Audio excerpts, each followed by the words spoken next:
How to add Afterpay to Square. Hello guys and welcome to this new tutorial. In today's video, I'm going to show you how you can add the Afterpay to payment method to your Square online or your Square, let's say, website.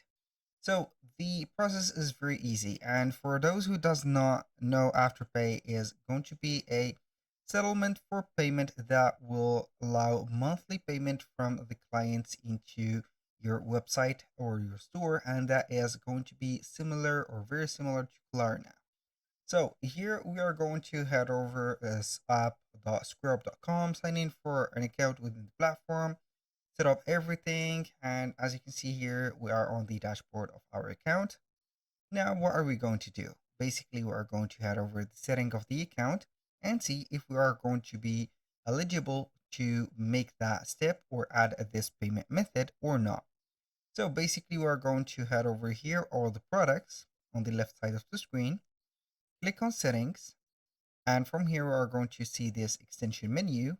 We are going to select from the items, account, and settings. Now, we're going to see all the, as you can see here, setup or the parameters. We're going to head over the payments. We have receipts, sales taxes, service charges, and payment methods. We're going to select payment methods. And as you can see, we have the Afterpay and Tap to Pay on iPhone.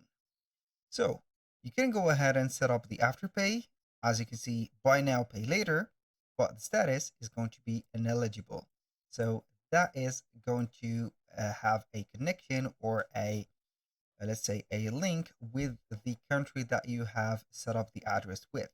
So you're going to set up the channel for it if you are going to activate it. Also, you can go ahead and click on learn more and see all about the here Afterpay, as you can see.